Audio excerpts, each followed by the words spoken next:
Hi everyone, it's Jules and welcome to Jules Reads. This is my weekly reading recap for July 7th of 2024. And I am outside, so I apologize if you hear, I can hear plane right now. Soon you'll hear my husband taking off on his motorcycle. I can hear neighborhood kids screaming and playing. So I apologize for those noises, but I just wanted to be outside. It's a gorgeous day. And in these videos, I like to talk about the books that I completed this week, which I do have 3, and I do have 1 DNF. And then any books I'm currently reading, any books I want to read, any books I may have hauled, which I have 4. And then anything I'm watching on TV and movies, anything like we did this week, or any plans coming up as far as personal plans. So let's get started with the books I completed. And I'll first talk about the DNF. I don't know if I'll come back to this, but it is Outlive, this big chunk of chunk. I'm just going to take out the bookmark now. This was such a slog. It is so filled with information that you don't need, and I just wanted the facts and I just wanted the information. And I got 2 things. I read like maybe 150 pages and I got two main things out of it. My cousin has suggested this to me, which he is a statistician, so his mind is more on the science side of things, and he is a huge nutrition person, workout fanatic, so I'm sure he loved this, and I can see people like that loving this, but I was just not digging it. I do love good information, but I want it to be concise and not a lot of fluff. So I am DNFing this. I'm going to keep this. I'm not going to donate it because it was kind of expensive, and maybe I'll come back to it in a few years. Who knows? All right. The books I finished 3. Let's first talk about the book I completed on audio, and that is Artificial Condition. That is the second book in the Murderbot series, and I did like it better than the first. These are short novellas. I liked it better than the first. I can't say too much about it because it is in a series, so if you haven't read the first one, information I give could spoil that for you in the first one. But you are still following the same Murderbot, and he is tasked with protecting a group of humans. I found it funny and charming, and I loved it even more than the first, and I will continue on in the series. I did at some point find these on Audible for free, a bunch of them, not all of them, so you might want to still check that out if they have that available and you're interested in sci-fi. It is definitely heavy on the science side, so if you don't like that style of writing or novels, then you won't like it. But I finished that, and the audio was great. The next book that I finished actually is Stephen King's You Like It Darker, and I did this on audio as well. This is a collection of short stories. I gave this 4.5 stars on Goodreads. I put a 5 on there because I don't have half stars, but I would say it's 4.5. It's not an all-time favorite, but I loved it. There are several stories in here which I loved. I'm not going to get into each individual story, just so you can hear a plane. But I love this. And I do want to actually read you something from the author's note in the back. It's not giving away anything about the novel or anything. It just, if you like Stephen King, you're going to like what he has to say here. Let's see.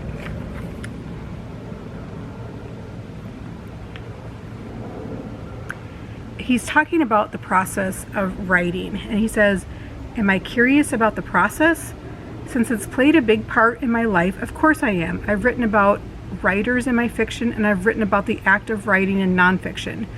But I still don't understand it. I don't even understand why people need stories, or why I, among many others, feel the need to write them. All I know is that the exhilaration of leaving ordinary day-to-day life behind and bonding with people who don't exist seems to be a part of almost every life. Imagination is hungry and needs to be fed, and sometimes, again, like William Davis in The Dreamers, I actually see the words even before I write them. The first paragraphs of Red Screen and Finn existed weeks and months before I actually put them down. I could see every period and comma. Does this put me on the spectrum, as they say? Maybe, even probably, but who gives a shit? Storytelling has entertained me and others over a number of years, and that makes me happy. As to why so many of my stories are about dark matters, that's another subject. Must I apologize for my material? I think not. Francisco Goya did an etching which showed himself surrounded by fantastical creatures as he dozed, and called it "The sleep of reason produces monsters." I have always thought such sleep and such monsters are a necessary component of sanity.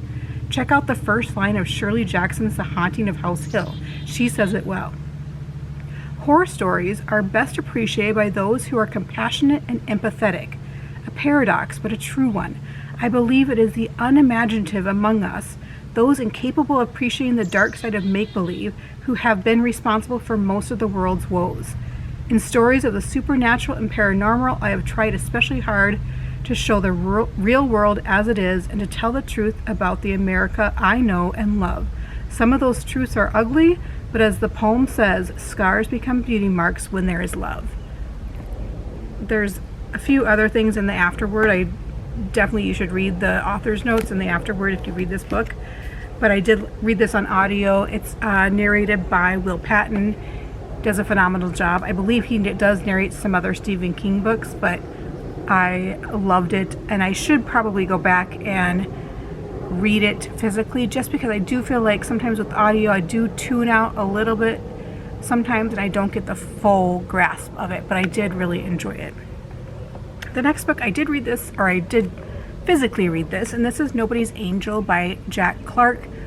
I give this a 4 out of 5 stars. I really liked this. This is about a taxi cab driver. The time period is not really clear to me. I feel like it's maybe the late 70s, early 80s in Chicago, and there is murders taking place there. Someone is killing taxi cab drivers and also sex workers. There is some problematic words used in this, especially for the sex workers, but I feel like it's even done well, if you can say that. This is more sort of vignettes or glimpses into his rides and fares, the people that get in and out of his cab. So I really liked it. There's a good little mystery in it. He becomes a little bit of a sideshow detective or sleuth, and it's a fun read. It's pretty short and quick. It was an easy read. This is one of the hard case books. There's some Stephen King ones that I love. I definitely recommend this. This was written in the 90s, but the cover art was redone recently, within the past couple years, and I think it's gotten some more hype. And on the front here it says, "My favorite novel this year, Quentin Tarantino." I would recommend this if you are into true crime, not true crime, but just crime novels or detective novels, mystery thrillers. But it does read a little slower than the typical thriller, just because you are kind of glimpsing into his day-to-day with their fares that he takes on his rides in Chicago. And if you love Chicago, you have to read it. Alright, so those are the books I finished. What I'm currently reading, we, as in me and my husband, are still reading James by Percival Everett. We are going ever so slowly. We are trying to keep on the same pace, so our timing for each other isn't matching up, but we're probably a third of the way through or so. And this is a retelling of Huckleberry Finn from Jim's perspective. We are both enjoying it. We're just going very slow. And then I just started today reading Howl's Moving Castle. And I've never read this before. I've heard it's great. I've heard the movie is great. It's an animation or anime movie, maybe from 20 years ago. I've heard that's great as well. So I just started it. I can't even comment on it yet. I just started that on audio. So I need to pick up another book because I finished, all those at once and decided to DNF a book. And then books I want to finish, I'm going to do a vlog. I haven't started it yet, but I want to do a vlog of the Mad Woman's Ball and then also watching the movie and comparing them. This is it takes place in Paris, and I believe it's in an insane asylum. I'm not really sure. I don't want to read too much about it, and I'm excited to read it. And there is a movie, I believe on Prime. I'm probably wrong, but I do want to do a vlog just based on those two things, so I will look forward to that for my channel soon. Alright, books that I hauled. I have 4, and I got them awfully cheap because 2 are from Little Free Libraries and 2 are from the Half Price bookstore. Half Price Books, that's the word. All right, so the first one I got at Half Price Books is Love Medicine by Louise Erdrich. And I wasn't necessarily seeking this out, but I loved this kind of vintagey paperback. It looked older, and I've heard this is one of her better ones. And I don't know anything about it, but I'm looking forward to. Louise Erdrich is a writer based in the Twin Cities here where I live, and I've been to her bookstore a few times and do really enjoy going to her bookstore. So I'm excited to read that. The one I was actually looking for and I found is Margaret Atwood, Cat's Eye. This is our in real life book club pick for July. That's what month it is. And I've never read Margaret Atwood. I have watched The Handmaid's Tale on TV, but I've never read it. I've never read any of her books. I'm excited to read this, and I was glad to find it. And I was glad, the reason, sorry, a bug just, I think, went up my nose. But the reason I was looking for this at Half Price Books is because the cover that I saw on Amazon and Barnes & Noble, I didn't like. So I wanted to find an older copy of it to find a cover that I liked more. There's bugs. Bugs. All right, and I'll post my vlog probably tomorrow, but I did find 2 really good books in Little Free Libraries, or Free Little Libraries. I found, and I did donate books in them as well.